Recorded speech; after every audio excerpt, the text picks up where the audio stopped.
各位观众朋友，大家好，欢迎收看5月23拜6嘅客家精新闻，我是陈彦祖。当日的早晨9点半，客家精新闻都会伫明都方带来了解有关武汉肺炎疫情的相关消息。这近比呢就系拜6嘅，嘅假使乡亲朋友想出去老了，近比天时系无买适合咯。现在呢，收到一个西南气流韩国有满意方面的影响，对前几年的意思，尤其系筹备哦，全台湾各地呢依呢就落到太麻麻。就说呢，一下呢就来看到联合报其带来嘅消息。嘅联合报呢，当局呢就有讲到，从喺高雄韩国有屏东啲筹备嘅时间呢，就见到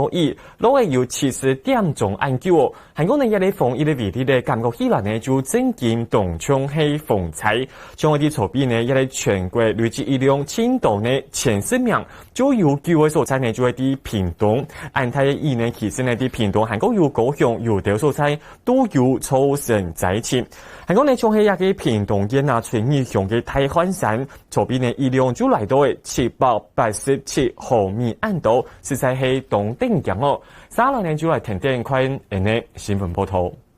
天气方面，继续喺台湾上空有遇到强烈嘅西南气流，全台湾有落雨。气象局继续发布酷热天报，出台花莲嘅平天，全台湾东部境界，特别係高边天气愛風潮太酷熱，今日愛留意太酷熱，萬一過後還會繼續留意。梅雨鋒面上有旺盛對流雲系在消消長長。我们也看到，在我们的上空以及上游地区是被旺盛的对流云系所覆盖，一波波的强降雨移境，所以这些地方的雨势会一直持续下去。北唔係廿到西南氣流清強嘅現象，24點鐘內，屏東縣3天文陽累計降雨量超過500毫米，探到超太可以等級。南為屏東春日陽高雄10秒連期，屏東縣太無陽累計量度超過400毫米。氣象局派拜6方面天天呢陽南偏西，農業會較偏頗地位，唔過北部寒嘅炎天，南部天氣可能會有趁熱嘅雷雨，外防連續攻擊可能會抽身在此。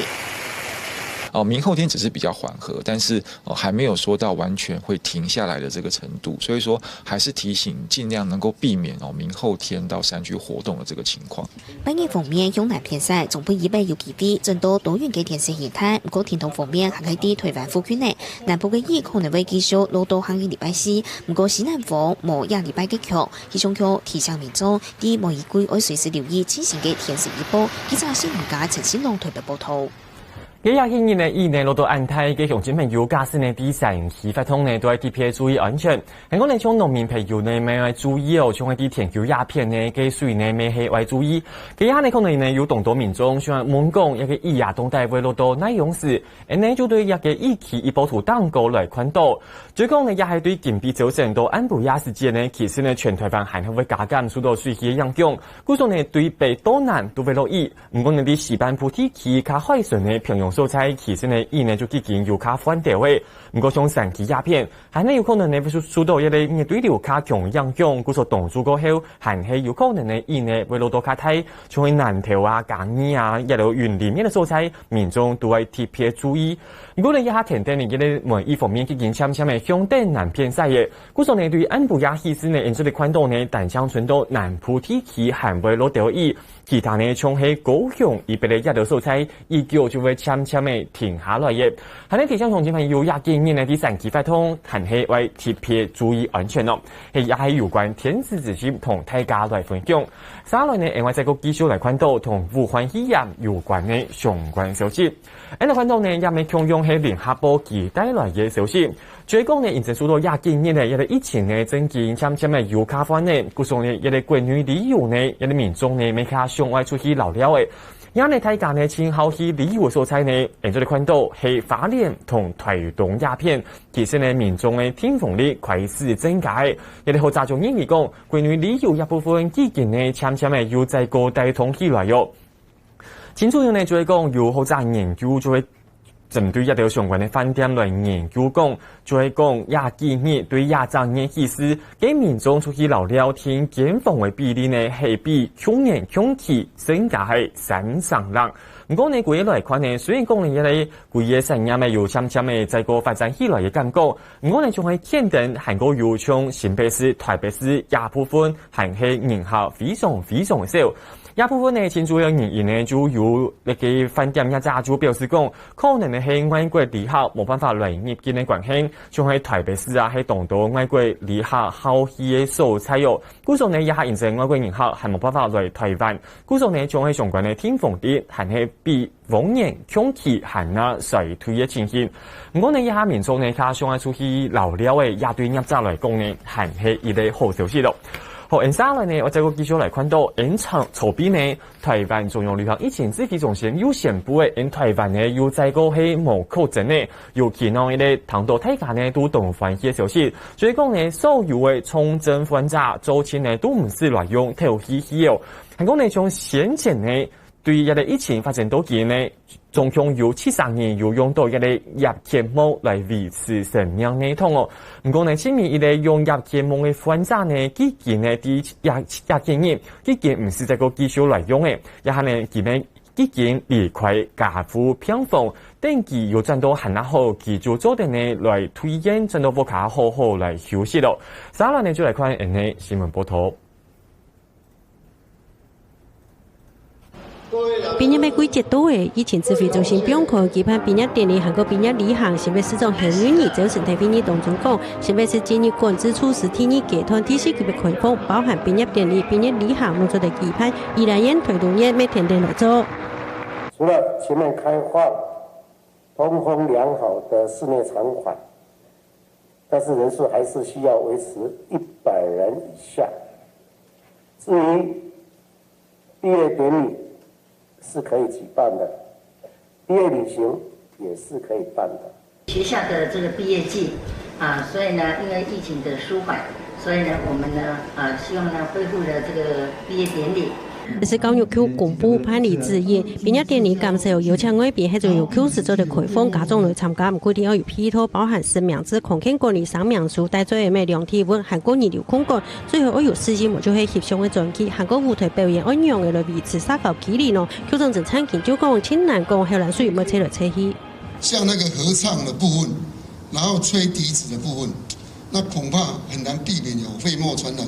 那可不可以有適當的距離？那可能這個要學校要做適度的一個掌控。畢業旅行方面，特別是希望強辦強標查，鼓勵營業就鼓勵喺做喺小前線防疫措施個好嘅理解，然後特別是有14間嘅酒店，喺24月恢復營業。副市長馮珊珊媒體一開始就帶你去視察實名制執行嘅情況，要強調要加強雷查有司機做到實名制模，推動市面宣布包含酒店也各個場所有條件嘅開放。之前有些被限制的行業呢，那我們就要逐漸讓他們復業。不過讓他們復業的前提之下，是要配合中央防疫中心有很多的防疫指引。台中市政府講酒店業者對25開始做得同市府提出申請，最近6月初一就做得恢復營業，以前國做得嚟個院士弄得開始防疫的新想法。記者綜合報道。剛剛呢對呢新聞報道都好呢，就看到其實呢也係清楚有係一陣講，關於疫情真經它有較煩惱，最近有連登42人都冇出現本土新增加嘅個案，嗰種呢有當地嘅人士也呢都當地嘅考慮講外來病苗相關嘅管制措施，像一下呢最近都會為到2年咧病業規模停定外開始嘅，有當地好高都景點們都帶做得來辦病業典禮模。嘅指揮中心就同大家講嘅，假使呢嘅民眾呢做得來配合相關嘅防疫措施，嘅規個嘅畢業典禮嘅場所都好呢，任務按到韓國要保持社交距離，也部分呢外來辦畢業典禮係冇問題嘅，也係有關學校病用部分，嘅其他部分像係一流交通措施，認真講都係6年代就係5年節連休假期，可能呢會有當地民眾呢會坐交通工具去轉貨卡，今年呢就係第一個小明連休假期啊，韓國有5日連休假期嘅時間呢，按照咗嚟顯明感受到，一個台中運輸公司呢可能就已經有當少年去坐，一個小家人去坐，一下呢大家就專門講，一個5年節連休假期嘅台中運輸一部分將會受到影響。先前呢指揮中心呢係有同大家表示講，現在疫情有較發呢，故所考慮一個企業票做嚟繼續來買嘅。唔過呢，一下呢就係認真講，指揮中心呢係認為講，其實呢一個查制度方呢還係唔合適要睇到年咯。故當呢雖然講係做得來買做得企業票，唔過呢還係有请基本的要求，就是讲呢，希望呢所有的民众呢都系先有味嘅，有好炒过后，将做的呢来买一条本人来起的呢味嘅。韩国呢嘅贵嘅茶制度方呢，包含嘅炒嘅人，韩国有起嘅人都总嚟睇到。前主要呢就用重量管制嘅方式呢来买票。不过呢，一部分呢可能呢交通局同指挥中心都还系有疑付哦，就因为讲一部分可能呢冇按好管制，故所呢也下呢交通部还系同大家来表示讲，第5年节连续假期，从系台铁、韩国有高铁，一般民众起嘅票，早前都唔会来买，将民众呢假使呢为啲连续假期转播卡时节，为去买票时节，就系贴片来注意。我下来呢，要就继续来看到其他消息，也未强用呢係一個自由時報記帶來消息。一啲消息呢，有卡貼片地位，就係講先前呢指揮中心呢就見同大家講，地方一期間呢嘅民眾嘅心情呢為貼片來注意哦。也呢就係講一啲桃園市嘅衛生局呢就有發現，有留學生佢係先前呢對國外轉來嘅時節就有確診社會到武漢肺炎嘅，嘅一下呢雖然講佢基件轉好嘅，不過呢佢一下呢就出現呢創傷過後壓力症候群。創傷過後壓力症候群按用嘅相關症頭，其中因為講，其當時自家有可能會轉到陽性，有可能會留一啲武漢肺炎個車本其他人，就造成講一下其根本就唔敢同其他人來接觸，就結果造成其人際關係嘅問題哦。故所以一下呢，桃園市衛生局就更加安排嘅從喺心理師同佢來做輔導，同佢來關懷哦。而未同所有民眾來呼籲哦，最講你假使呢情況有親戚朋友社會到武漢肺炎嘅，希望你唔盡量還係會去關心家條，認真講，因為疫情可能會對家新冠病毒造成動態嘅壓力，故所呢希望大家呢還係會好好去關心家條嘅心理控制嘅情形。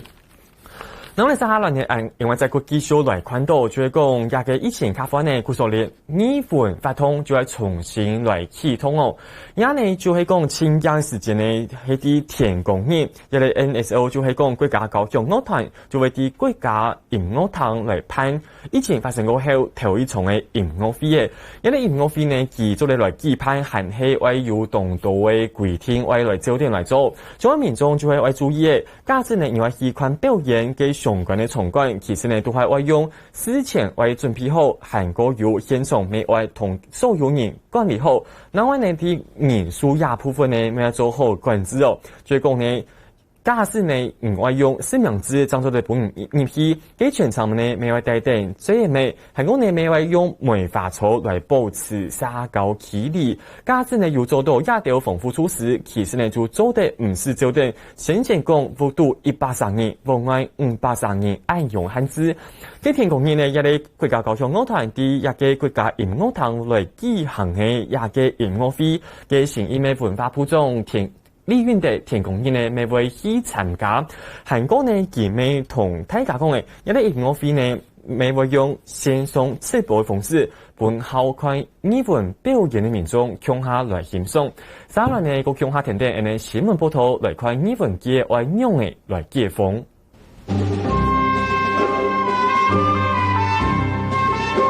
啲音樂堂同校堂音樂嘅朋友向下建議高雄樂世界基建做地向數咧，特別是啲高雄樂團之前宣布2月初5啲國家音樂堂舉辦樂聲風景嘅音樂會，以前總計門票開賣過後就賣搶搶咧，重點係入場實名制，民眾帶尊嚴嘅，比嘢會隔開來。它有一些是規劃親友同行的2人座，我們因為台北市，我們現在也是在推動能夠把藝文場館的一個打開之後呢，它的票券是原則上是先以一半來為一個設計，所以我們自己是台北市政府的一個團隊，我們當然也就遵照台北市的這個規定來辦理。團長何孔國講，樂團無因地壓力，唔過希望帶通觀眾人口，嗰所票價喺當便宜是由300同500個月，特別是啲高雄樂團係行出第一步，其他民間表演團體行卡級，認真日本從國唔基金，後輩嘅同志係東南派，每年比是為做好實名制帶最人咩兩天文，喺公行可以用梅花草聽說會了解。酒店都可以實名制嘅現場啊，對，那更何況現場呢？如果還是要喊梅花座，那我就會說麻煩文化部繼續藝文紓困3.0的錢先準備好。对表演团体呼吁要改革宣布加紧从管限制。指挥中心指挥官陈时中第记者比方系安尼讲。我们对他们的都没有意见啊，他们就可以做了。OK， 然后就已经可以做了，那没有问题的。